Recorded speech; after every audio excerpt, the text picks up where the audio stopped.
Deixa eu ver, acho que está funcionando. Olá, pessoal, sejam todos muito bem-vindos.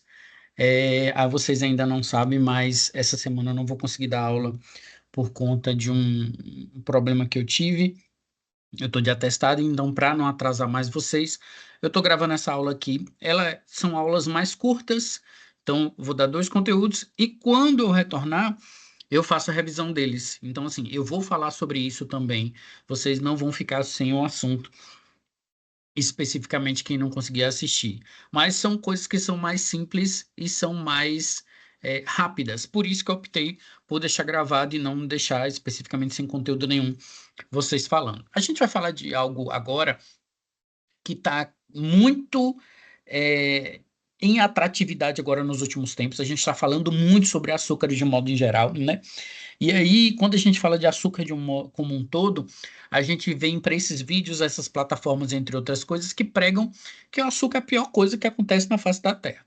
Não é de todo errado, ninguém está mentindo, ninguém está falando nada estranho sobre isso, mas o que eu quero chamar a atenção é que, por exemplo, eu vi um vídeo essa semana em que a pessoa coloca um suco natural e uma Coca Zero. E ela fala que a Coca Zero é melhor do que o suco natural. E isso baseado única e exclusivamente nas calorias dele, porque a Coca Zero não tem açúcar, consequentemente ela não tem calorias. Então a pessoa acaba fazendo uma visão muito minimalista de algo que tem que ter um aprofundamento, uma análise mais generalista de um modo em geral. Então, assim, está longe de um refrigerante, um produto industrializado, ser considerado bom, mas não é dos piores. Então a gente trabalha mais ou menos nesse sentido quando a gente fala dessas coisas. Então, só para a gente relembrar, né? A gente tem a boa e velha pirâmide que a gente ouve falar sempre quando a gente falava de nutrição. E se a gente rememorar, os açúcares e doces, eles estão lá no topo da pirâmide. E lembrando que o que está no topo não é porque é o melhor. O que está no topo é porque é o que a gente deve evitar o consumo. Então, eles estão lá em cima porque eles não são recomendados para um consumo frequente. Então, no máximo de 1 a 2 porções por dia. E nós, brasileiros, de um modo em geral, eu falo mais do brasileiro, mas a gente tem populações que são piores do que a gente. Nesse sentido, a gente acaba consumindo uma quantidade muito grande, muito maior do que o recomendado de 2 porções por dia, né? De açúcar como um todo. Então, a gente acaba afundando o pé, vamos dizer assim, em relação a essas quantidades, esses produtos de modo geral. Açúcar nada mais é do que carboidrato, né? E ele pode ser formado por unidades do que a gente chama de monossacarídeos. Então, monossacarídeo é a menor partícula do carboidrato que a gente tem. Normalmente a gente só absorve carboidrato na forma de monossacarídeo. Então, ele precisa ser digerido no seu corpo até chegar na forma de monossacarídeo. Uma vez na forma de monossacarídeo, ele é absorvido. Em alguns casos, pessoas que passam por desnutrição extrema ou que têm restrições alimentares, acabam fazendo uma adaptação intestinal e conseguem absorver disacarídeos, mas isso é muito raro. E aí, só para a gente relembrar, o que é um monossacarídeo? São as unidades menores dos carboidratos, que são três: glicose, frutose e galactose. Menor do que ele, não existe nada. Então, eles são as formas mais simples de carboidrato que a gente tem. Quando eu junto dois mono, eu formo di. Di são dois. Então, dois monos juntos vão formar disacarídeos. Que aí, entre os disacarídeos, a gente tem a sacarose, que é o açúcar mais famoso que a gente tem, que é o açúcar de mesa, a maltose e a lactose. São esses os principais. Então, por exemplo, a galactose com glicose forma lactose. Frutose com glicose forma sacarose. E maltose com glicose, e glicose com glicose forma maltose. Então, essas combinações de dois monos é que formam os disacarídeos. A gente tem os oligos, que são de 3 a 10 monossacarídeos unidos, que a gente tem o chamado de fruto-oligosacarídeos, que hoje em dia a gente tem poucas opções. Perdão. Temos poucas opções no mercado de modo geral, mas é ainda uma opção para a gente ter. Então, fruto oligosacarídeo, hoje a gente tem alguns tipos de açúcar no mercado, mas eles são voltados mais para a indústria. Então, a gente vai encontrar fruto oligosacarídeos mais dentro da indústria de alimentos de um modo geral. E tem os polis, e quando a gente tem mais de 10 monossacarídeos agrupados, a gente vai chamar eles de polissacarídeos. Aí a gente já tem o amido, a dextrina, o glicogênio, a celulose, entre uma série de outros. Lembrando que uma curiosidade que eu já falei em outros momentos para vocês é que normalmente O único animal que tem capacidade de digerir celulose é cupim. Todos os outros não fazem digestão, eles só fermentam a celulose e ela é excretada depois de fermentada. Então, o cupim consegue digerir, a gente não. Por isso que, normalmente, quando você está com alguma fragilidade intestinal, que não consegue fazer uma fermentação adequada, qualquer alimento que você coma que tem uma quantidade maior de fibra ou de celulose, por exemplo, né, a gente acaba eliminando de forma intacta, né? E aí vocês já devem ter percebido isso, que quando a gente não tá bem da barriga, se comer milho, sai milho inteiro, alface, sai alface inteiro, couve, entre outras coisas. E o açúcar, propriamente dito, ele é um carboidrato simples, formado de monossacarídeos e disacarídeos, que é a estrutura principal dos açúcares que a gente tem hoje. Aqui é um exemplo da frutose, né, que eu falei para vocês, aqui da glicose e aqui da galactose, só a estrutura química. Então, ó, sacarose é formado por glicose mais frutose, e a principal fonte é a cana-de-açúcar e a beterraba.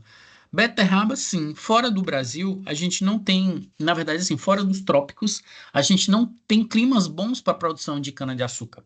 Então, o que é que acontece? Eles têm que produzir açúcar de alguma outra forma. E como é que se produz? Se produz a partir da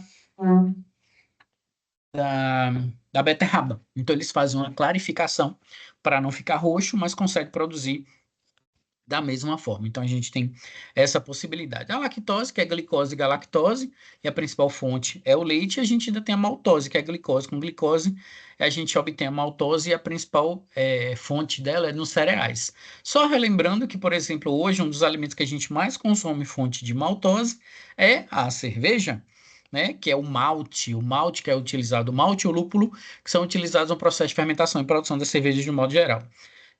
Traduzindo em miúdo, gente, cerveja nada mais é do que um chá. E aí esse chá especificamente pode ser de malte, entre outras coisas. Entre as uma das propriedades da glicose ela é chamada de dextrose, que é quando ela se torna cristalizada. Então, por exemplo, quando você faz a hidrólise do amido de milho ou da fécula de batata, você consegue ter essa glicose mais cristalizada, né, mais resistente, vamos dizer assim. Obviamente que ela fica menos doce e menos solúvel em água. Por exemplo, que é quando o mel cristalizou, um exemplo específico. Ele não se dissolve facilmente em água. E eu consigo dar mais estrutura a esses produtos. Então, a gente tem essas possibilidades. Nutricionalmente falando, é a principal fonte de energia que a gente tem para o nosso corpo. A principal fonte de açúcar a gente vem do melaço da cana, né, que é o melaço, o melado da cana que a gente extrai o melaço, que é rico em ferro, tem pequenas concentrações de cálcio e vitaminas do complexo B. E desse produto a gente extrai o quê? A rapadura. E no interior é muito comum, aqui na capital a gente encontra pouco, mas no geral a gente consegue produzir rapadura a partir desse concentrado especificamente que a gente tem aqui. Entre os alimentos açucarados, né, a gente tem em primeiro lugar o próprio açúcar, que é produzido. Segundo lugar, o mel, que é açúcar, só que uma outra forma, e produzido de forma natural, através das abelhas. A gente pode ter xaropes, caldas, caramelos, balas e bombons. Alguns alimentos mistos, que é quando eu combino açúcar com outro alimento, como por exemplo, açúcar com feculentos, com farinhas. Aí eu faço pão, eu faço doce, eu faço biscoito, bolacha, bolo, entre outras coisas. Açúcar com frutas, eu faço geleia, faço suco concentrado, faço doce em pasta, entre outros aí. E açúcar em leite você pode fazer sorvete, picolé, vitamina, mousses, pudins e uma série de outras coisas. Não sei se vocês já fizeram na aula prática, mas, por exemplo, nas aulas práticas, se não de técnica dietética em tecnologia dos alimentos, vocês vão aprender a fazer doce de leite e vocês vão ver que tem técnicas para a produção de doce de leite que são mais fáceis do que outras, para dar coloração melhor. Por exemplo, a gente faz um doce de leite lá no laboratório que a gente chama de doce de leite brown, que aí a gente coloca uma determinada substância e ele fica extremamente mais escuro do que o doce convencional. Só por essa substância que a gente adicionou, que ela acelera o que a gente chama de reação de Maillard, que a gente falou lá em métodos de cocção, mas aqui é interessante. E aí, só para você ter uma ideia, né, dos alimentos industrializados e os seus teores de açúcar, então aqui a gente tem a famosa bebida do Satanás, né, do capeta, que é a Coca-Cola, porque eu sempre brinco que Deus veio na Terra e fez a água. Satanás, para competir, veio e fez a Coca-Cola, porque não tem condições desse negócio ser tão bom assim, minha gente. E tem essa outra bebida aqui, que é o Nesquik industrializado, para você ter uma ideia de quanto de açúcar que tem nesses produtos de modo geral. E para mim, o pior desses produtos não é nem o açúcar, Porque açúcar, você chega para um idoso que é diabético, você consegue dizer que aquilo é muito rico em açúcar. E ele vai entender. Agora, dizer que isso é rico em sal, em sódio, que pode controlar a pressão dele, aí, minha gente, é que é o problema. É muito difícil convencer isso. Então, esse é um dos grandes problemas que a gente tem. Então, ó, normalmente hoje, no processo de conservação dos açúcares, né? Se é o próprio açúcar, a gente guarda ele em sacos plásticos e caixas, de um modo geral, dependendo do tipo. Local seco, arejado, e se ficar muito velho, ele pode fermentar por excesso de umidade. Mas é muito raro acontecer, principalmente açúcar branco. É muito difícil isso acontecer. Se eu falo de de mel e geleia, cadê a borracha? Se eu falo de mel e geleia, né, eles podem ser acondicionados em vidros, latas e potes plásticos. Também tem que ter um local arejado, fresco, especificamente a temperatura ambiente. E ter muito cuidado com os utensílios que a gente utiliza para não contaminar com fungos ou pelo processo de degradação ele realmente também já desenvolver o fungo dentro dele. Então é outra possibilidade que a gente tem. Os doces em pastas seguem as mesmas embalagens do mel e da geleia, mas normalmente depois que a gente abre, eu tenho que manter na refrigeração e guardar por de média de 3 semanas até um mês. E com o tempo ele pode fermentar, mudar de cor e mudar de sabor. E aí não fica mais palatável, né? Balas e bombons a gente compra em caixas e latas, local seco e arejado. Com o tempo também pode fermentar, muda a textura, sabor, coloração, entre outras coisas.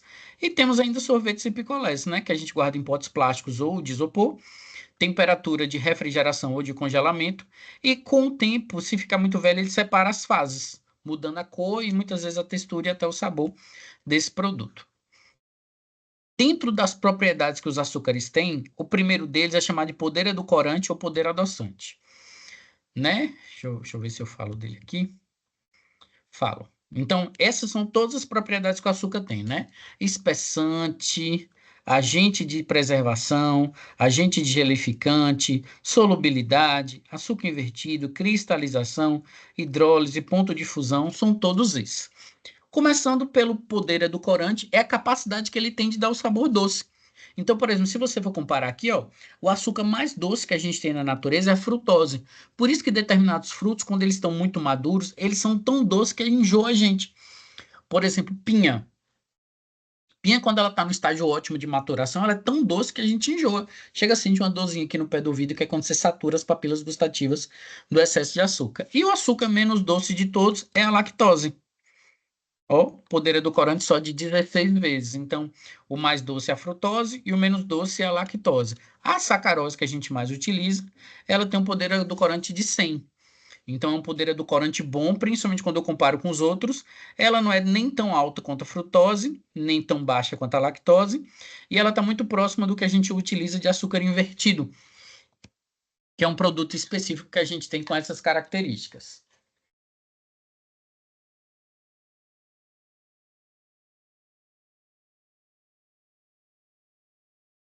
Então, é uma das possibilidades que a gente tem de um modo em geral. Na verdade, o poder edulcorante é essa capacidade que ele tem de deixar as coisas doces como um todo, né? A segunda propriedade é a solubilidade, que é com a capacidade que eu tenho de dissolver o açúcar em algum líquido. Essa solubilidade, ela é proporcional ao aumento da temperatura. Você bota açúcar na água, ele não dissolve. Se você levar para o fogo,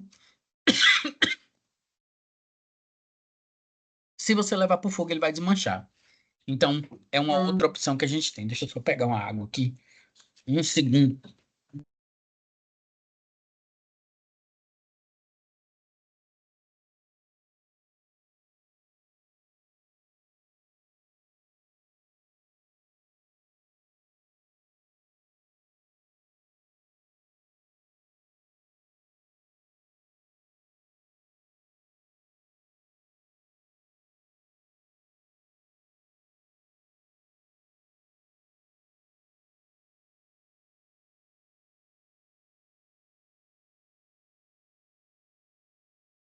Pronto. E aí, como eu estava falando para vocês, ele aumenta conforme o aumento da temperatura, então isso é proporcional, né? A gente tem hoje uma escala de solubilidade, onde essa escala de solubilidade ela é igual à escala do poder edulcorante. Então, há só um detalhe que eu não lembro se eu falei. Quando eu falo de edulcorante, é igual a dar sabor doce. Então, a propriedade edulcorante é a propriedade de deixar doce as coisas. E aí, em relação à solubilidade, a gente tem nessa escala aqui, onde a lactose é a mais solúvel de todas e a menos solúvel é a frutose. Não sei se alguém já comprou frutose aqui em loja e tal para poder utilizar. Ela é meio difícil de dissolver, né? Enquanto que a lactose a gente não consegue nem ver ela. Normalmente ela já vem solubilizada em água na maior parte dos casos. Quando ele não é solúvel em água, algumas são solúveis em álcool, porque elas são obtidas de lá, como por exemplo o xilitol, o manitol, entre outras. Uma outra propriedade que os açúcares têm é a higroscopicidade, que é a capacidade que ele tem de absorver água do meio ambiente. Então, por exemplo, a frutose, ela, ela na sua forma invertida, ela tem uma capacidade de absorver água maior do que a sacarose. Então, açúcar invertido e frutose têm uma tendência a empedrarem mais rápido do que a própria sacarose, que é o açúcar empedrar, como a gente fala no popular, né? Então, principalmente os monossacarídeos têm essa capacidade higroscópica maior e normalmente isso prejudica produtos que estão em pó ou granulado. Então, muitas vezes as pessoas usam uma substância chamada de umectante, que é uma substância que evita ele de absorver água. E com isso eu consigo ter um produto de melhor qualidade, né? E sem absorver essa água, sem empedrar de um modo em geral.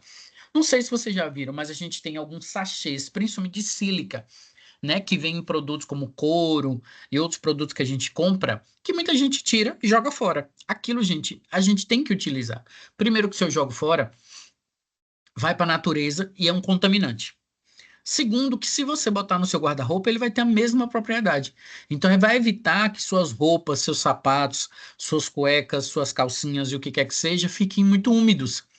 Então comprou um negócio que vem um sachêzinho daquele, uma mochila, um sapato, um tênis ou qualquer coisa, tira e joga na sua gaveta, joga dentro do seu guarda-roupa, porque isso vai ajudar seu guarda-roupa não ter aquele cheiro de mofo e, consequentemente, não contamina o meio ambiente. Então, uma dica importante aí.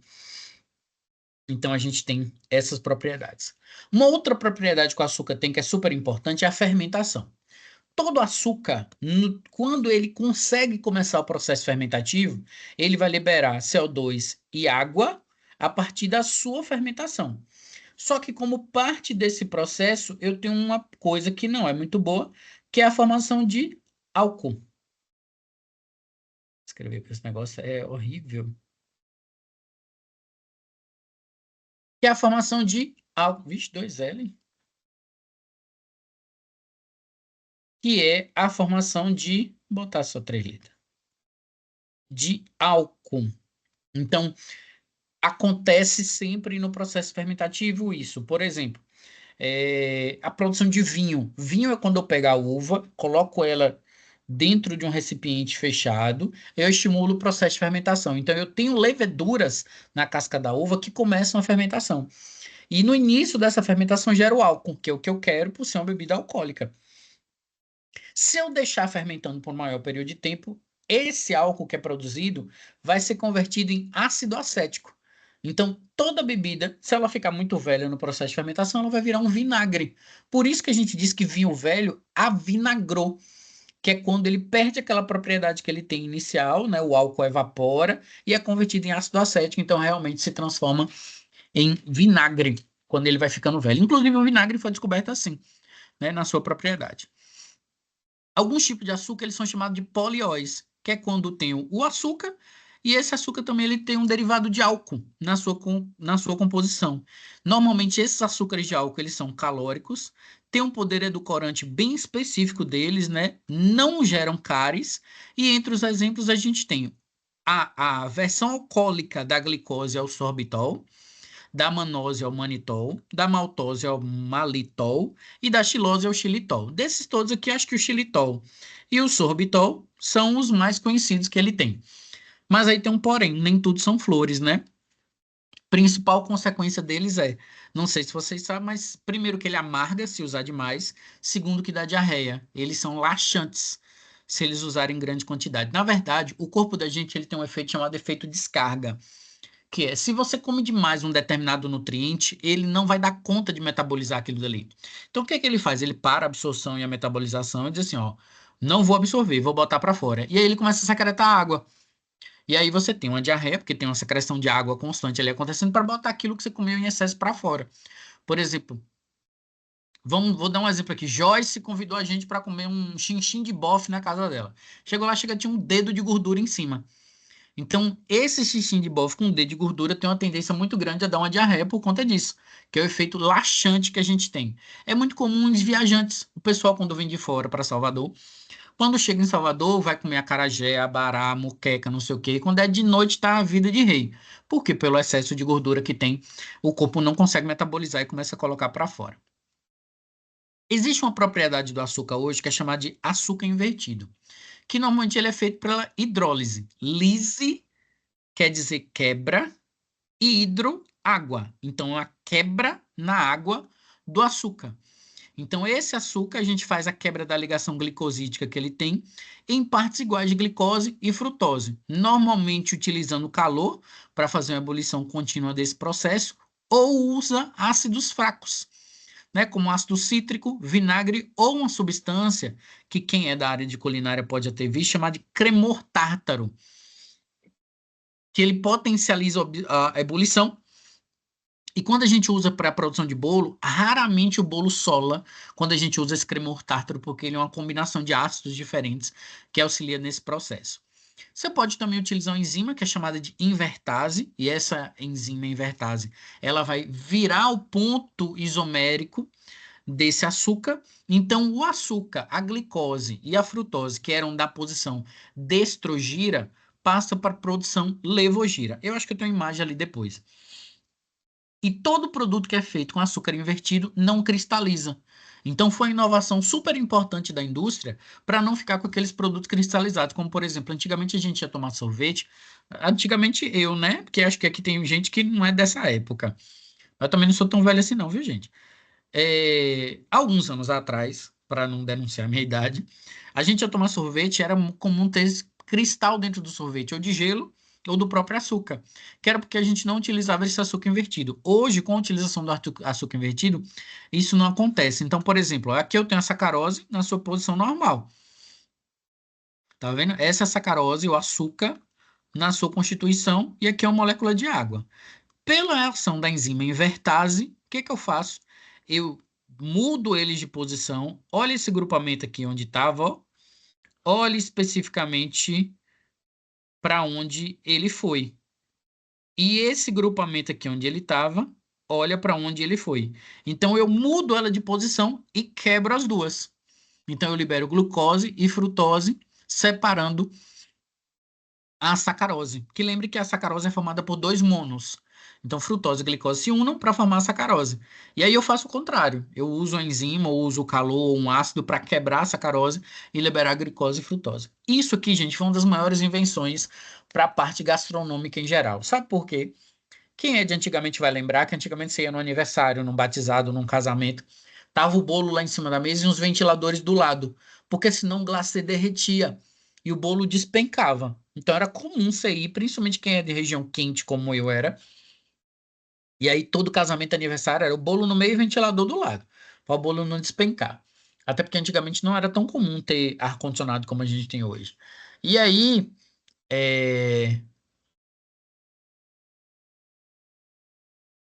perdão. E aí o que que acontece? Com essa propriedade hoje, a gente conseguiu fazer pasta americana. Então, graças à utilização do açúcar invertido, a gente produz pasta americana. E pasta americana, eu não sei se vocês sabem, não se acaba, né? Ela dura eternamente. Eu tenho um bolo de pasta americana que eu fiz com os meus alunos de gastronomia em 2015, 15, 16 por aí, e ele tá lá até hoje, em perfeito estado.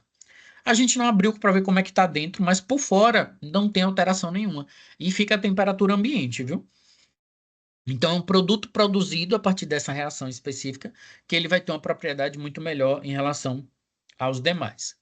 Então, uma outra propriedade que o açúcar sofre é a cristalização, que nada mais é do que a formação de cristal. E isso não é desejável em caramelos e balas. Eu não quero comer um produto cheio de cristal de açúcar dentro. Então, o que que a gente faz? A gente faz uma solução super saturada e deixa descansando, né, e esfriando. Então, com isso, eu posso adicionar essa solução ou desidratar ela para que não ocorra a formação de cristais. Esse cristal vai depender do tamanho do número deles, né? Então, a gente faz uma agitação dessa solução para que não ocorra a formação de forma nenhuma. Ou a gente adiciona ingredientes que impeçam a formação desse cristal. Sendo que quanto mais cristal formado, menos solúvel ele é. Então, é inversamente proporcional em relação às propriedades. Dentro dessa cristalização, um dos fatores que a gente faz para evitar, que é uma outra dica que a gente faz. Por exemplo, eu sempre conto isso, que na minha infância, a gente sempre inventava arte, né? E uma das artes que eu gostava de inventar é bala de açúcar, que é quando você bota açúcar na panela e leva no fogo, né? Faz aquele puxazinho, e aí a gente comia aquilo dali. Só que eu brincava que tinha duas felicidades. A primeira felicidade é quando a gente comia, a segunda felicidade é quando conseguia limpar a panela, porque ele grudava demais. E hoje eu já sei que se você vai fazer um produto daquele e você quer que não cristalize, não grude, é só você botar um pouco de outro açúcar. Então, se eu vou fazer uma bala de açúcar, que eu estou usando a sacarose, que é o açúcar de mesa, se eu botar um fio de mel, pronto, ele não gruda mais. Podem fazer o teste. Não vai grudar mais, né, na panela especificamente. Então, a gente tem essas vantagens especificamente, é um dos fatores. Então, mais de um tipo de açúcar diminui a cristalização. Gordura e proteína de leite também impede o aumento dessa cristalização.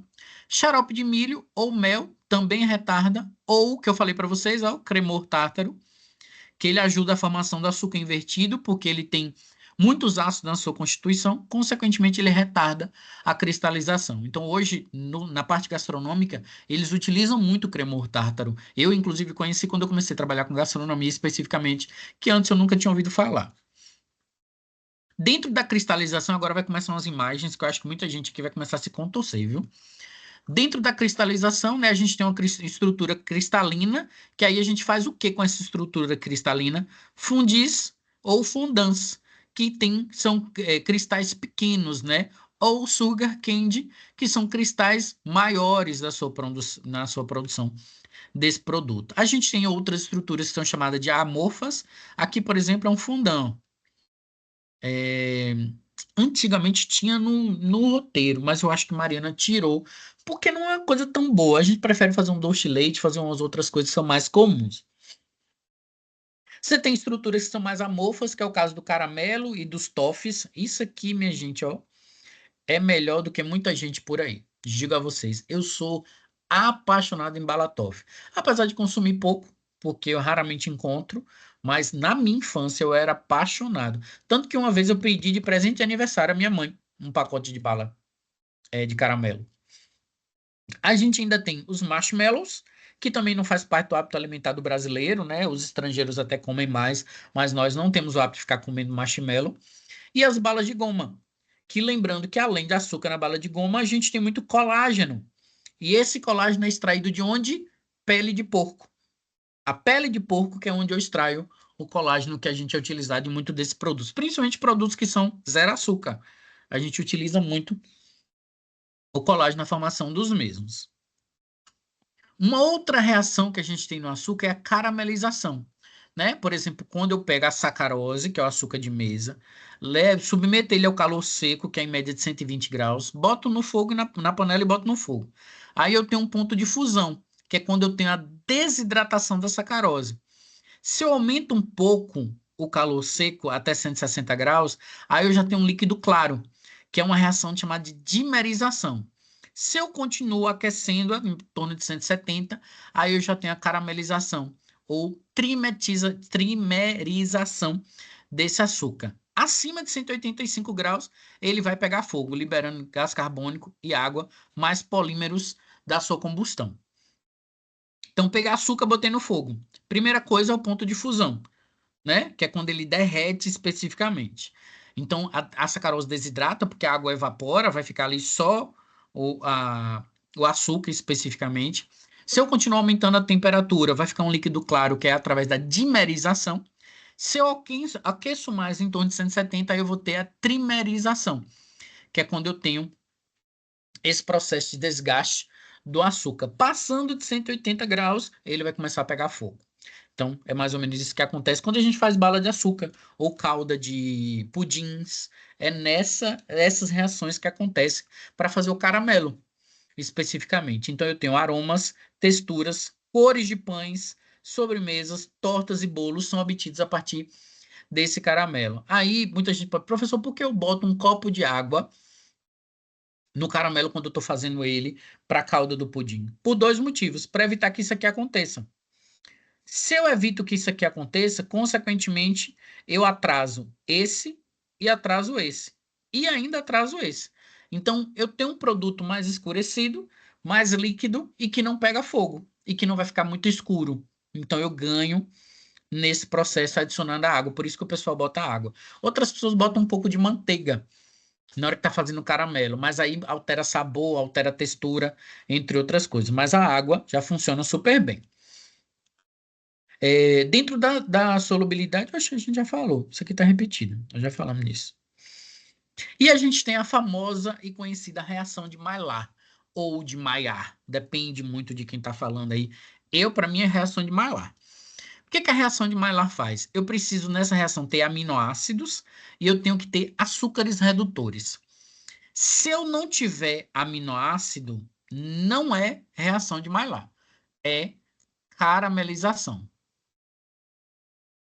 Só é reação de Maillard se eu tiver aminoácidos. Se não tiver aminoácidos, é caramelização. Entenderam? Questão de prova isso aí, viu? Então, ó, só é reação de Maillard se eu tiver aminoácidos na estrutura. Se eu não tiver, é caramelização. Essa junção do aminoácido com os açúcares redutores vai formar uma substância chamada de melanoidinas, que é um composto muito parecido com a melanina que dá cor às nossas peles. Então, por isso que o produto vai ficando escurecido. Então, junto com as melanoidinas, gera compostos voláteis aromáticos, que é aquele cheiro de produto meio tostado, tipo assim, um frango assado. Eu não tenho como negar que eu estou assando frango, por conta da reação de Maillard. E aí, quanto mais escurecido for a superfície, mais reação de Maillard está acontecendo naquele meu produto. Então, eu tenho substâncias redutoras que são produzidas, algumas até mutagênicas, que dão cor desejável em produtos assados. Então, no geral, é algo que eu quero que aconteça, inclusive eu estimulo. Tanto que, por exemplo, quando você quer que fique escurecido alguns produtos por conta de estética, a gente faz o quê? Pincela gema de ovo. Então, eu estou pegando a proteína que não tinha ali naquele produto, tipo um pão, e estou levando para lá para estimular a reação de Maillard, por isso que fica mais escurecido.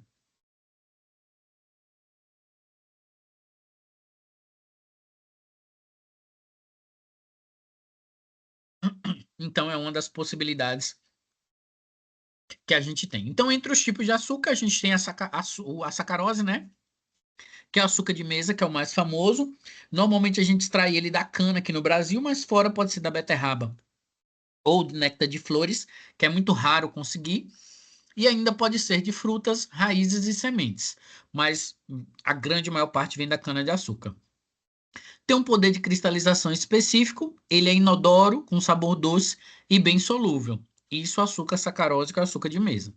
Já a frutose, que é obtido das frutas, do mel e dos vegetais, tem um valor calórico igual a da sacarose, com maior poder edulcorante. Como eu falei para vocês, o maior açúcar, o açúcar que mais adoça de todos é a frutose. Então a gente tem essa propriedade aí. O mel, ele é um tipo de sacarose, né? Primeiro que ele é elaborado pelas abelhas a partir da extração do néctar de flores exudados sacarinos das plantas. Para quem não sabe, mel é um vômito da abelha. Ela come o pólen lá, o néctar das flores, depois ela regurgita isso aí. E com isso ela prepara a produção de mel, que é para a alimentação dela mesma que ela faz isso. Então a gente tem essa possibilidade. O mel ele pode ser virgem, centrifugado, prensado ou em favos especificamente. E na classificação pode ser mel de mesa ou mel de indústria. Qual a diferença entre eles? Virgem é aquele que eu extraí e não fiz nenhum processo nele. Centrifugado é quando eu boto na centrífuga para fazer a extração dele, retirando do favo. Prensado é quando eu não uso a centrífuga, eu prenso para tirar o mel. Ou em favo é quando eu comercializo ele nessa estrutura aqui, que é o que eu mais gosto, gente. Pra mim, um melzinho aqui, você botar um limão aqui dentro e comer esse favo, mastigar, é melhor do que muita gente por aí, viu? Inclusive, eu já tomei uma ferroada na língua por conta disso, que lá na escola que eu estudava, a gente criava abelha. E aí eu tirei o mel, peguei o favo que sobrou, botei um limãozinho, ó, pra dentro. Não vi que tinha uma abelha dentro, gente, ó. Uma ferroada na língua. Eu fiquei vários dias conversando assim, porque a língua inchada, não conseguia conversar direito. Foi bem isso que aconteceu. Mas é uma outra possibilidade que a gente tem. A diferença entre mel de mesa e mel de indústria é principalmente pelo refinamento. Normalmente, quando você vai utilizar mel de mesa, você quer um mel limpo, sem nenhum tipo de sujidade, sem nenhum tipo de outras substâncias. O de indústria, ele pode ter outras coisas que depois ele vai ser clarificado ou melhorado. A gente tem um xarope de glicose, que muita gente acha que isso aqui, ó, é mel, e não é. É feito de amido, principalmente amido de milho. Então, é a hidrólise da fécula de batata ou do amido de milho. A grande maior parte é feita de amido de milho. E nele a gente tem glicose, maltose, dextrinas e alguns tipos de oligosacarídeos. Normalmente, esse xarope de milho, ou xarope de amido, ou xarope de confeiteiro, é muito utilizado nas preparações, de um modo geral, né? Então eu uso ele na indústria de panificação porque eu vou impedir a formação de cristal. Lembra que eu falei para vocês? Se eu utilizar dois tipos de açúcar, eu impeço a cristalização. Então, se eu estou usando a sacarose, que é açúcar de mesa convencional, se eu botar um fio de mel carol, não vai grudar na minha panela ou na minha estrutura. Então, é uma saída que a gente tem. Sendo que hoje em dia, 75% do xarope é sólido e 20% é água dentro da sua estrutura de um modo geral. Então, aqui é só o fluxograma de extração da cana-de-açúcar, onde a gente tem, por exemplo, a cana, né? Eu extraio o caldo de cana, esse caldo de cana eu extraio o melado de cana, e esse melado de cana vira rapadura. Essa rapadura, quando eu trituro ela, ela já é açúcar mascavo. Açúcar mascavo e rapadura é a mesma coisa. Tanto que eu fico lembrando, né, como o povo sem instrução pode fazer besteira. Minha avó, diabética, grave, por muito tempo usou rapadura para adoçar as coisas. Porque, segundo ela, era natural e não ia fazer mal. Imagine, minha gente, olha que maluquice. Aí, esse açúcar mascavo, eu faço uma clarificação, a limpeza nele, eu aí obtenho o açúcar demerara. E esse açúcar demerara, depois de refinado, clarificado, acidificado e purificado, vai gerar açúcar cristal. Por fim, esse açúcar cristal pode virar açúcar refinado e o açúcar refinado vira açúcar de confeiteiro ou açúcar em tabletes. São essas as possibilidades que a gente tem de produção dos produtos a partir da cana, de um modo em geral. Então, entre os edulcorantes, lembra que eu falei para vocês o que é edulcorantes? Tudo aquilo que dá sabor doce. Então, entre os edulcorantes naturais, a gente tem o melado de cana, que é 30% água e 65 a 70% de açúcar, que nele eu tenho sacarose, frutose e vitaminas do complexo B. O açúcar mascavo, que é a primeira extração da cana-de-açúcar, como eu falei, ele é escuro, de difícil solubilização, e eu vou ter todos esses açúcares aqui dentro dele. Então, olha, se vocês observarem, deixa eu apagar aqui, eu ainda tenho nele alguns minerais. Por isso que a indicação de utilizar ele muitas vezes. Só que aí tem que ter cuidado. Porque como ele adoça menos, a tendência das pessoas quando vão usar um açúcar mascavo é usar mais para chegar no mesmo sabor doce que o açúcar cristal tinha. E aí, minha gente, ó, é elas por elas mesmas. A mesma coisa acontece com o povo que usa sal rosa, sal do Himalaia, sal de não sei das quantas, que aí dobra a quantidade para chegar no mesmo sabor que o outro dava. Então, não adianta de nada. Então aqui a gente tem que ter cuidado também com a quantidade que a gente utiliza. E o açúcar demerara, onde ele sofre um refinamento parcial, como eu falei para vocês, ele é mais seco, mais claro e tem maior solubilidade. A parte negativa é que ele é instável devido ao mel residual que ele tem. Então, com o tempo, ó, ele pode empedrar. Então, se você olhar, às vezes até no supermercado, você vai comprar um açúcar demerara, ele na embalagem, ali no mercado que não é velho, ele já está meio endurecido. Então, normalmente isso pode acontecer naturalmente nos produtos. Já o açúcar cristal, a gente tem a formação de cristais de diferentes tamanhos, e essa formação de cristal é feita por um processo químico chamado de sulfitação do caldo, onde a gente usa os agentes clareadores para tirar todo tipo de substância que possa dar cor a ele, para deixar ele branco. Por que que o povo faz esse albinamento do açúcar? Não sei. Isso vem da época do Império, das grandes navegações, mas que não temos necessidade disso de forma nenhuma. E dentro desse processamento químico que acontece com o açúcar, eles ainda fazem uma lavagem em água potável para fazer a remoção do mel. E com isso não empedra menos. Então, quando eu comparo açúcar cristal com o demerara ainda empedra mais do que o cristal. Já o refinado, ele é feito a partir do açúcar cristal, onde eu pego o açúcar cristal, dissolvo ele, faço a remoção de material insolúvel e de corantes naturais, e aí sim eu obtenho o açúcar refinado. Tenho ainda o açúcar de confeiteiro, que já é mais fino. Normalmente, gente, açúcar de confeiteiro é açúcar refinado triturado. Alguns deles adicionam amido para fazer com que ele dure mais tempo, mas não são todos, não. E é muito utilizado mais para fazer finalização de prato. A gente tem também açúcar em tablete, que no Brasil é pouco visto, pouco utilizado, mas a gente vê muito em desenho, em séries e filmes americanos. Tem um episódio específico, se eu não me engano, de Pica-Pau, que ele é bem característico esse negócio de um torrão ou dois, né, que é o torrão do açúcar que o tablete que é utilizado.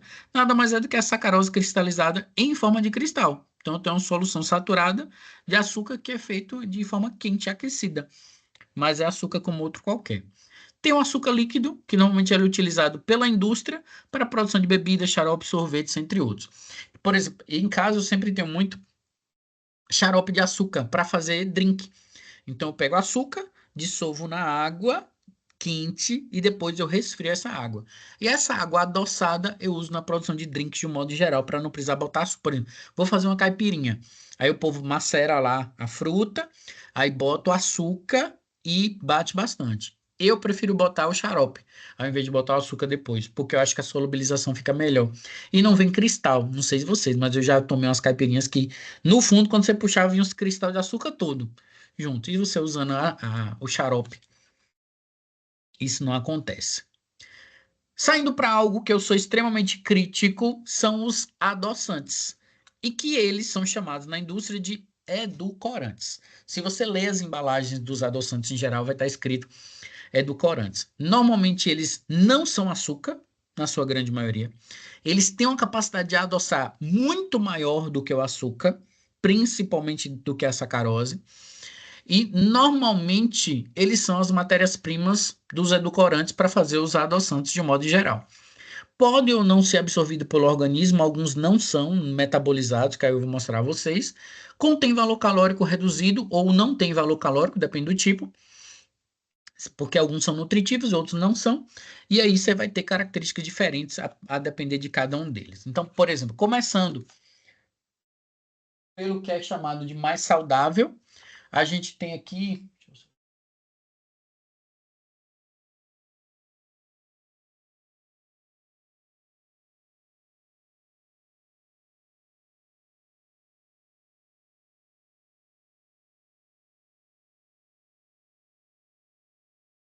A gente tem aqui a estévia, né, que é extraído de vegetais, e dela a gente faz o esteviosídeo. Então, muitas vezes você vai comprar no mercado um adoçante à base de estévia e ele tá barato. Você vê que maravilha, barato, vou comprar mais. Na verdade, ele tá barato porque ele não é estévia, ele é esteviosídeo.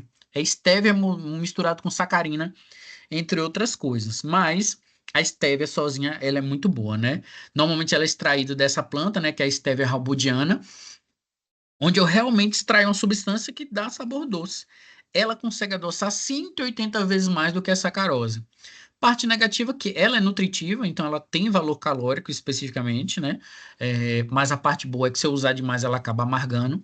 Tem uma certa estabilidade sobre altas temperaturas em substâncias ácidas. É muito utilizado como adoçante de mesa em preparações. E a recomendação é que a gente não consuma mais do que 5,5 miligramas por quilograma de peso. Aí eu te pergunto, quem é que mede isso? Porque seu tio, seu avô, sua avó mede no jato. É um jato, dois jatos, três jatos no copo, que está completamente errado. Lá no verso da embalagem vem dizendo como é que a gente deveria utilizar em sua quantidade. Mas o povo não segue, na sua grande maioria dos casos. A gente tem outro que é extraído de vegetais, que é o sorbitol. Como eu falei para vocês, é um açúcar de álcool, por isso que ele é chamado de poliálcool, que é a forma alcoólica da sacarose. Vai estar presente em algumas frutas, principalmente ameixa, maçãs, pêssegos e algumas algas marinhas. adoça 60 vezes mais do que a sacarose. Também é nutritivo, onde ela tem 50% da caloria que a sacarose tem. Então, que é em torno de 2,6 gramas quilocalorias por grama. Com índice glicêmico em torno de 70, né? É associado muito à frutose, por isso que é muito utilizado, porque ele lembra muito o açúcar da fruta. Tem uma boa estabilidade em altas temperaturas e meio ácido, e hoje é muito utilizado em preparações como goma de mascar. Por quê? Porque ele não gera cárie. Então, é um açúcar que não vai gerar cárie nos seus dentes. Então, se você olhar, tem muito tipo de chiclete que é feito a partir do sorbitol e do xilitol, de um modo geral. Você tem o manitol, que também é um poliálcool, que é a forma alcoólica da manose, vai estar presente em algumas frutas também e adoça 600 vezes mais do que a sacarose. Olha que ignorância, imagina. É muito. Também é nutritivo, onde uma vez ele libera em torno de 1,6 quilocalorias por grama da sua quantidade, né? Não gera sabor residual, é estável sob altas temperaturas e é pouco utilizado como adoçante mesmo em preparações, porque em grandes quantidades amarga e ele também é laxante. A gente tem o manitol, que também é um poliálcool, que é a forma alcoólica da manose, também está presente em frutas, 90 vezes adoça mais do que a sacarose. Também é calórico. E ele hoje é muito utilizado, por quê? Porque ele tem uma característica que ele é muito refrescante. Então, esses produtos que são à base de menta, de outra coisa, principalmente chicletes e bala, usam muito manitol na sua constituição e chocolates. Porque por essa característica que ele tem de ser mais refrescante, ele dá um plus no produto que a gente está produzindo. Você tem o mais famosinho, que é o xilitol, que também é um poliálcool, que é a forma alcoólica da xilose, também está presente em algumas frutas, adoça 100 vezes mais do que a sacarose, também é alcoólico, também é refrescante e hoje é o principal açúcar utilizado em goma de mascar, principalmente as gomas de mascar de hortelã, por conta dessa refrescância que ele tem. Então é uma ótima opção. Já na parte dos que são produzidos em laboratório, acho que esse negócio, será que foi o que aqui? Foi. Dos que são produzidos em laboratório, a gente começa pela sacarina, que ele adoça 300 vezes mais do que a sacarose, não é metabolizado pelo nosso corpo, por isso que ele é não nutritivo, e a gente acaba excretando na urina. A parte negativa dele é que ele tem um sabor residual amargo, tardio e persistente. Por isso que normalmente ele é misturado com o ciclamato, que tem uma propriedade um pouco melhor. Tem uma maior estabilidade sob altas temperaturas, é muito utilizado como adoçante mesmo em preparações e não deve utilizar mais do que 3,5 miligramas por quilograma de peso. Quem mede, também não sei. E aqui tem duas marcas que são representantes principais dessa sacarina. Temos o ciclamato, gente, sacarina e ciclamato são os campeões dos adoçantes, viu? A maior parte dos adoçantes que são vendidos comercialmente, os mais baratos, são a base desses dois. Tem um poder edulcorante relativo, né, em torno de 30, também excretado pela urina, consequentemente ele é não nutritivo. Tem um sabor residual agridoce, só que aí qual é a parte negativa? Porque hoje ele é proibido de comercialização nos Estados Unidos. Só lá, aqui a gente continua, viu? Porque pesquisas indicam que ele produz uma substância chamada de ciclohexalaminas, que são carcinogênicas. Então, muito cuidado com isso aqui, ó. Ele tem uma longa validade e bastante solúvel em água. Também é estável sobre altas temperaturas, muito utilizado como adoçante mesmo em preparações e não deve consumir mais que 11 miligramas por quilograma de peso. Por que se mistura um com o outro? Porque se você observar, o poder adoçante desse é relativamente baixo, quando eu comparo com esse que é de 100 vezes mais. Só que esse aqui, ó, ele tem sabor residual amargo. Esse aqui, o sabor residual é agridoce. Então, mistura um com o outro para dar um certo balanço entre eles. Só que uma coisa que eu sempre chamo a atenção aqui, normalmente a substância é sacarina sódica, ciclamato de sódio. Então, as pessoas que são hipertensas têm que ter muito cuidado com a quantidade de adoçante que utiliza, porque ele pode descompensar também os níveis pressóricos. Tem o aspartame, que já foi muito famoso, hoje a gente fala pouco, né? Com poder edulcorante de em torno de 180. Também é um adoçante nutritivo, em torno de 4 quilocalorias por grama. Sem sabor residual amargo. Tem um aroma de frutas cítricas, que era muito utilizado, que era o dos sachês. esse aspartame, né? Como nem tudo são flores, ele é instável sob altas temperaturas, então ele deixa de ser doce conforme você vai aquecendo o produto. Então, normalmente adoçante não foi feito para ser aquecido, gente. Por isso que, por exemplo, não sei se vocês já tomaram café com adoçante. Foi assim que eu consegui aprender a tomar café sem açúcar, porque o sem açúcar é melhor do que com adoçante. É muito utilizado como adoçante de mesa. Também é proibido para as pessoas que têm essa doença aqui, ó, que é a fenilcetonúria. Fenilcetonúria é a mesma coisa que doença celíaca. A pessoa que tem doença celíaca não pode consumir o glúten, e a pessoa que tem fenilcetonúria, ela não pode consumir a fenilalanina, que é um aminoácido essencial, e que se ela consumir tanto a fenilalanina como o ácido aspartico, ela passa mal. Então, nesse caso do aspartame, ela não pode consumir, já que o aspartame é feito a partir do ácido aspartico, né? E a quantidade recomendada é de 40 miligramas por quilograma de peso. Um dos melhorzinhos que a gente tem é o acesso Famicar, que tem um poder edulcorante de 200 vezes, bom, quase igual à sacarina, né? É não nutritivo. Se você usar demais, ele tem sabor residual amargo só em altas concentrações, então ele ajuda você a controlar a quantidade que você está utilizando, né? Ele é estável sob altas temperaturas, isolado ou em combinações, é uma boa opção. Muito utilizado como adoçante mesmo em preparações, com recomendação de no máximo 15 miligramas por quilograma de peso. E esse é um dos principais representantes dele. E é o único que é transparente, porque todos os outros, deixa eu ver, é, todos os outros, a base de acesso Famicar, a embalagem é branca. Branca não é branca assim não, transparente não. Branca, branca mesmo, branca da cor branca, diferente do transparente.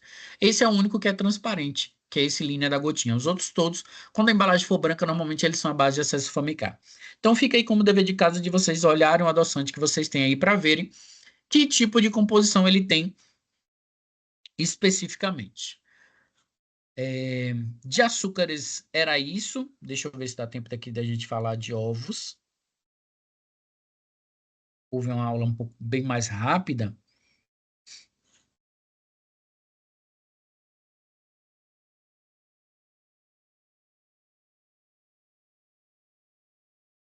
Deixa eu ver, eu olhei ali agora, fiquei até com medo, achei que não podia não estar gravando. Aí eu enlouqueci. Bom, falando dos ovos especificamente, né? Normalmente eles são compostos unicelulares. A maior parte do ovo ele só tem uma célula, que é essa que a gente vê nele, né? Ele é produzido através dos ovários dos animais, principalmente aves e répteis, e possui protoplasma, que é a clara, vesícula germinativa, que é a gema, e o envoltório, que é a casca. Essa é a composição básica de um ovo, por assim dizer. A gente vai escutar muito mito, muita conversa, tipo assim, eu vi, lá em casa tinha uma galinha que botava 2 ovos por dia. Pode acontecer? Pode, mas é uma condição extremamente rara, porque uma galinha leva em média de 18 horas para formar um ovo. Então, essa que bota 2 ovos por dia, ela tem um relógio biológico diferenciado e é menos tempo que ela usa para fazer essa geração do ovo. Então, pode acontecer, pode, mas é muito raro. Assim como o ovo com 2 gemas. É uma modificação genética. Inclusive, quando você vai num lugar, a pessoa diz: esse aqui é um ovo jumbo, tem 2 gemas. Eles já vendem assim, porque a galinha é modificada geneticamente para produzir ovo com essa característica. É como se a gente modificasse uma mulher para que ela só tivesse filhos gêmeos. É mais ou menos parecido com isso que faz. Desculpa a comparação de uma mulher com a galinha, mas é para vocês entenderem que eu mudo geneticamente ela para que a galinha consiga produzir ovos, somente ovos que dão 2 gemas especificamente. Então, tem essa possibilidade. Entre os ovos mais consumidos, em primeiro lugar, a gente tem ovo de galinha, e aqui na Bahia a gente tem muito ovo de codorna, mas a gente pode consumir ovo de pato, de avestruz, entre outras coisas, sendo sempre tendo cuidado com a salmonela, principalmente porque a salmonela está na casca do ovo. Ela normalmente não está dentro do ovo. A gente é que acaba contaminando o ovo quando eu manipulo ele. Então, muito cuidado na manipulação para que a gente não contamine. Ainda é pouco utilizado o ovo de avestruz, mas em média de um ovo de avestruz equivale a 2 dúzias de ovos normais. Então tem essa possibilidade. A única parte negativa é que a gema dele é relativamente pequena pelo tamanho do ovo. Então você quebra a cabecinha assim do ovo na parte de cima e vai tirando de concha. para poder utilizar essa quantidade, porque são 2 dúzias, né, minha gente? E abril é comer ovo de manhã, meio-dia e de noite, para conseguir dar conta e terminar. Então, hoje a gente usa o ovo porque ele é uma proteína de alta solubilidade, com a capacidade de formação de espuma. Não sei se você já tiver essa aula de formação de espuma. Além disso, ele auxilia na gelatinização e na coagulação. E ele tem uma substância na clara chamada de lecitina, ou na gema, chamada de lecitina. A lecitina, ela faz a junção de óleo e água, vamos dizer assim. A gente cresceu sabendo que óleo e água não se misturam se não tiver lecitina. Se tiver lecitina, eles vão se misturar. A lecitina une um com o outro. É assim que a gente faz maionese. É assim que a gente faz sorvete, entre outras coisas. Adicionando a lecitina, ela ajuda a fazer uma emulsificação. Então, a gema de ovo ajuda muito nesse processo, né? Entre a composição, ele tem boa quantidade de proteínas, vitaminas A, D e do complexo B. Inclusive, é um dos únicos alimentos que tem vitamina A na sua forma própria de utilizar. Quase todo outro alimento que é laranja, amarelado, ele tem um beta-caroteno. E esse beta-caroteno, ele precisa do fígado para ser metabolizado e se transformar em vitamina A. Agora, ovo, fígado e mais um alimento que me fugiu agora, minha gente. E se eu não me engano é manteiga, mas posso estar enganado. Mas ovo e fígado, eu tenho certeza, ele já tem a vitamina A na sua forma de utilizar. Além disso, ele tem boas quantidades de gordura, de colesterol e água na sua composição. Então, essa é a capacidade nutricional que ele tem. A casca desse ovo, ela é formada de uma substância chamada de carbonato de cálcio. Deixa eu pegar meu canetinho aqui que é melhor. De carbonato de cálcio, mais sais de magnésio, mais proteína. Então, essa junção dessas 3 substâncias forma a casca do ovo. Por isso que muita gente utiliza a casca do ovo como adubo. Só que aí, essa casca do ovo ela tem que ser lavada, deixada secar, para garantir que não tenha nenhum micro-organismo e não vai juntar inseto ali nela quando ela for utilizada. Além disso, todo ovo ele tem uma película de cera. E essa película vai impedir a saída de água de dentro do ovo e a entrada de micro-organismos. É uma capa de proteção que ele tem que a gente não consegue ver.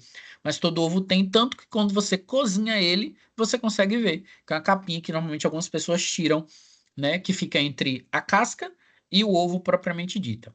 Essa casca é uma estrutura porosa que facilita essa troca de gases e essa perda de água. Então, o ovo, quando ele está jovem, ele tem uma maior concentração de CO2 internamente e um pH ácido dentro dele. Esse pH ácido, ó, vocês devem ver lá em microbiologia dos alimentos, que é uma das coisas que protege do desenvolvimento de bactérias dentro dele. Já o ovo velho, ele tem mais oxigênio. Ele está perdendo gás carbônico e absorvendo oxigênio para dentro. E um pH mais básico dentro dele. Esse pH básico favorece a entrada de micro-organismos e dificulta a atuação de uma enzima que ele tem dentro, chamada de ovomucina, que é o que deixa a clara mais espessa. Observe que quando o ovo é velho, a clara fica mais líquida quando eu quebro o ovo para utilizar. Por quê? Porque a ovomucina, que é essa substância que deixa a clara mais espessa, está sendo destruída pelo pH mais básico e pela presença do oxigênio. Já a clara, ela é fluida, espessa, tem em torno de 13% de proteína e quase 85% de água. Então, por isso que ela é muito utilizada para os praticantes de atividade física, para quem está de dieta, entre outras questões. Essa clara, ela vai ter boas quantidades de albumina, e essa albumina, ela vai ser composta, né, de ovoalbumina, conoalbumina e ovotransferrina, e algumas outras frações que dão em torno de 70% das proteínas dessa clara do ovo. Quando ela é desnaturada por agitação, ela coagula por aquecimento. Então eu formo uma estrutura, que é o famoso clara em neve. E eu tenho fatores que interferem na formação dessa clara em neve, que normalmente é uma coisa que vocês fazem lá na aula prática, que eu não sei, já fizeram, por exemplo, botar açúcar. Açúcar vai deixar a clara em neve mais dura. Botar limão, aumenta a quantidade da clara em neve. E assim você vai vendo artifícios para melhorar essa produção da clara em neve. Normalmente essa clara, ela tem uma substância ovomucoide, que tem glicoproteínas, e essas glicoproteínas são inibidores da tripsina, e normalmente são sensíveis ao calor. Então, quando eu deixo o ovo numa temperatura ambiente, que é um local muito quente, essas proteções que tem internamente vão se perdendo, e o ovo degrada mais rápido. Sendo que dessa quantidade, né, A gente tem o ovo mucoide, a ovo mucina em torno de 2% dessas glicoproteínas que tem dentro. A gente ainda tem a avidina, que é ligada à vitamina B7, né, que também é sensível ao calor, e tem a lisozima, que é uma substância bactericida que também é inativada pelo calor. Então, essa lisozima aqui, vocês viram lá com Ellen Janaína em microbiologia, que é um dos fatores intrínsecos, chamado de fatores. é, Ai, meu Deus, como é o nome? São fatores intrínsecos, mas é fatores antimicrobianos naturais, substâncias antimicrobianas naturais. Então, a lisozima é uma substância antimicrobiana natural presente dentro do ovo. Então, normalmente essa história de que todo ovo tem salmonela. Tem, na casca. Se não foi lavado. Se foi lavado, a salmonela vai embora. Não fica lá, não. Já a gema, ela também tem proteína, em torno de 16% dela é proteína, que é composta de lipovitelina e fosfovitina, que ainda tem 10% de fósforo e 80% de fosfoproteínas, que ajudam a quelar o ferro das refeições. Então, ovo com fonte de ferro não são boas combinações, né? Qual é a parte negativa da gema? Praticamente 30% dela é gordura. Entre essas gorduras, a gente tem a lecitina, que foi aquela que eu falei para vocês que liga óleo e água, que é um fosfolipídio, com a característica afipática, que ajuda a estabilizar as emoções, com alto teor de colesterol. Então, essa é a parte negativa do ovo, no modo geral. Mas ainda tem água, carboidratos e alguns carotenoides, como a xantofila e a riboflavina, que é a vitamina B2 na sua constituição. Como é que eu avalio a qualidade de um ovo especificamente? Então, habitualmente a gema tem que estar centralizada, alta com coloração uniforme, sem sinais de sangue, sem mancha de carne, né? Ou deslocamento da gema. Isso se não tiver, o ovo está fresco, que é uma das recomendações que a gente tem para identificar. Se o espalhamento normalmente tem que ser de maneira uniforme, pequeno, ou espalhamento, se tiver o espalhamento excessivo, a clara está muito liquefeita. É sinal de que o pH está básico, a ovomucina não está funcionando mais, e aí ela vai ficando mais fluida com o passar do tempo. Também a gente tem o tamanho da câmara de ar, né? Que quanto mais velho o ovo fica, mais oxigênio ele absorve. Consequentemente, aumenta o tamanho dessa câmara de ar presente dentro dele, né? E o ovo, quando ele está em estado de degradação, ele fica muito mal cheiroso. Por quê? Porque ele começa a liberar os derivados de enxofre que ele tem. E que, inclusive, quando você cozinha um ovo demais, ao lado da gema vai aparecer uma substância esverdeada, que é o enxofre aflorando de dentro. Você cozinhou tanto ovo que o enxofre está saindo de dentro da gema lá, daquele ovo. Vai fazer mal isso? Não. No máximo, você vai soltar uns gases não muito cheirosos por aí, que pode ser uma dessas características. E a casca tem que estar íntegra, sem manchas e bastante resistente. É uma das recomendações. E aqui é como a gente avalia. Esse é o melhor teste que a gente faz, ó, que é o do copo de água. Se o ovo vai para o fundo, ele está jovem, porque a câmara de ar tá pequena. Se ele fica em pé, ou meio que igual um João Bobo, assim, ó, ele tá meio termo. Agora, se ele flutua, é um ovo velho. Essas são as características que tem normalmente no ovo, né? No processo de conservação, a gente pode ter ovo desidratado, pasteurizados, gemadas, mousses ou maionese. Sim, a gente tem ovo desidratado. Você pode comprar ovo em pó em muitos locais, que é essa embalagem aqui, ó. Eu já comprei uma vez no Almacém do Pepe, esse ovo desidratado. Mas o que é mais fácil você encontrar é assim, ó, já separado. Ovo em caixa, líquido, né, pasteurizado, ou só clara ou só gema. Depende muito da característica. Óbvio que não é tão baratinho não, viu? Mas às vezes eu acho que não é barato porque a gente não tem tanta demanda. Mas você consegue encontrar. Tem que ser conservado de 0 até 4 graus e pode durar de 9 até 10 meses. Se tiver na temperatura de 8 a 10 graus, aí a validade diminui e tem que sempre manter uma temperatura, uma umidade relativa do ar em torno de 85%. É a recomendação. Se tiver fora disso, ele vai ficar muito ressecado. Então a gente tem que manter a recipiente limpo, fechado e nas prateleiras da geladeira. Então, observem que hoje em dia a gente não vem mais com aquele suporte na porta. Já falei para vocês uma vez, vou repetir. O que que eu guardo na porta da geladeira? Água, Super Bonder, sachê de lanchonete, qualquer outra burundanga que você tenha. ovo, leite, essas coisas é dentro da geladeira, porque a porta da geladeira tem uma variação de temperatura muito grande.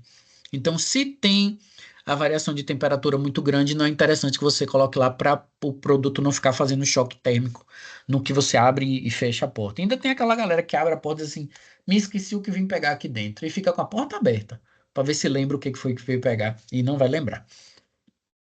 Então, a gente tem essas possibilidades. Nas etapas de preparo, a gente tem que lavar o ovo, né? Tem que sanitizar ele, sempre e partir ele em um recipiente à parte. Mas sempre só fazer o processo de higienização do ovo no momento do uso. A recomendação dos livros de higiene e de todas as referências que a gente tem é que a gente só higieniza o ovo no momento que for utilizar. Antes não precisa higienizar, não. É as recomendações, né? No preparo, a gente pode usar na temperatura ambiente, que aí eu melhoro o rendimento e evita rachaduras durante a cocção, né? Na temperatura de 100 graus por 3 minutos, no centro geométrico, eu já tenho o ovo cozido. Se já tiver em fervura, 4 minutos após levantar a fervura. Tá ótimo e ele não fica líquido.